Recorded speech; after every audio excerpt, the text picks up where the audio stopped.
Pak Ustaz, kenapa Allah menguji seorang hamba? Apa tak tahu Allah dia beriman atau tidak? Allah Maha tahu. Lalu kenapa diujinya? Allah mau kasih tahu si hamba itu dia layak tidak disebut beriman. Allah menguji apakah karena Allah tak tahu? Allah Maha tahu.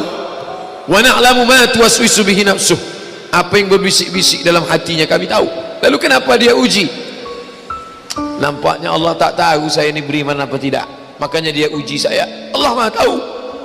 Wa huwal alimul khabir. Dia Maha tahu yang tersurat, yang tersirat, yang berbisik, yang terucap, dia tahu. Lalu kenapa dia uji? Dia mau ngasih tahu kamu layak apa tidak disebut orang beriman. Dia mau ngasih tahu kamu yang tiap hari mengatakan asyhadu an la ilaha illallah wa asyhadu anna muhammadar rasulullah, amantu billah, raditu billahi rabba, wa bil islami dina, wa bi muhammadin nabiyya wa rasulah, wa bil qur'ani imama. Layak tak kau ucapkan kalimat itu? Maka diujinya. Maka ketika ujian itu datang jangan terkejut, karena orang yang mengaku S2 pastilah dia diuji tesisnya.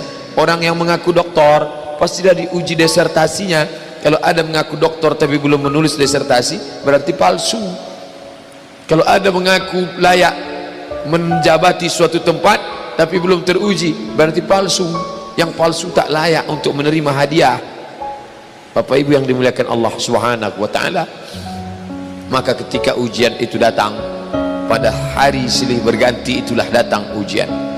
Wala nabluwannakum bisyai'im minal khauf. Kami uji dia dengan takut.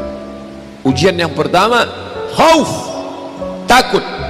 Yang kaya takut miskin, yang senang takut susah, yang sayang pada anak takut anak mati, yang sayang pada ayah takut, yang punya istri takut istrinya meninggal, yang punya suami takut suaminya mendahului dia. Takut.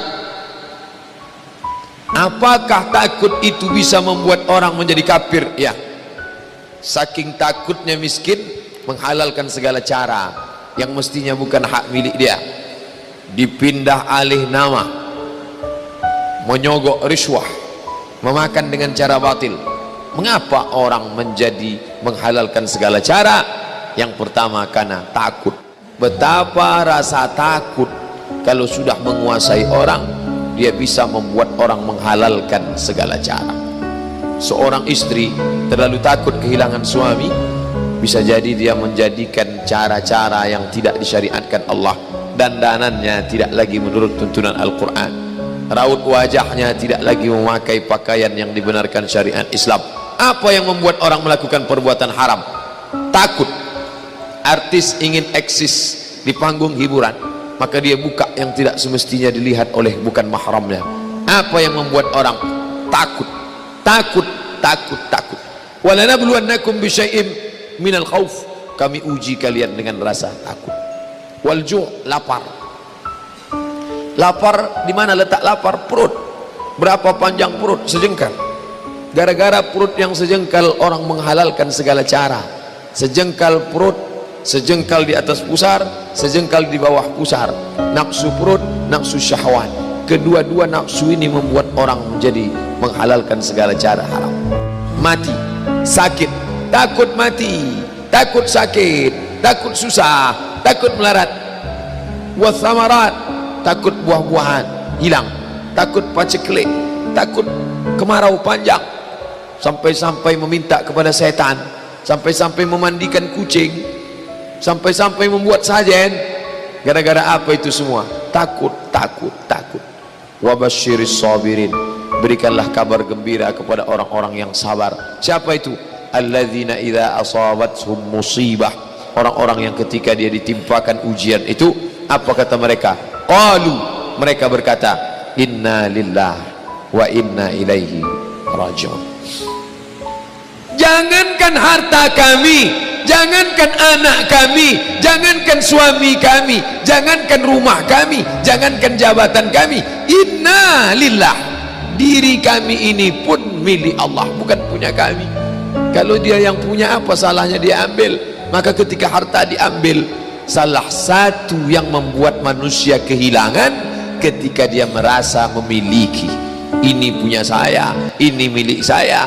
Kalau orang sudah terlampau memiliki, maka ketika hilang muncul kekecewaan, salah sangka. Makanya kita ini selalu sering salah sangka. Kita sangka punya kita, padahal bukan punya kita. Lillahi ma fis samawati wa ma fil ard. Apa yang di langit, apa yang di bumi, lillah, bukan punya kamu. Kenapa? Kalau sampai kita katakan punya kita, lalu ketika dia hilang kita stres, kita depresi. Orang yang kehilangan anak, dia tidak sedih. Kenapa? Karena itu pergi duluan, nanti dia akan menyusul belakangan. Suami kehilangan istri, dia tak sedih. Kenapa?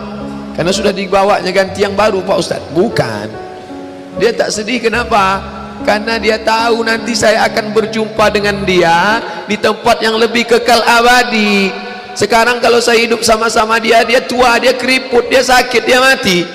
Nanti saya berjumpa lagi dengan dia di mana? Di tempat kekal abadi yang tak pernah sakit, tak pernah mati.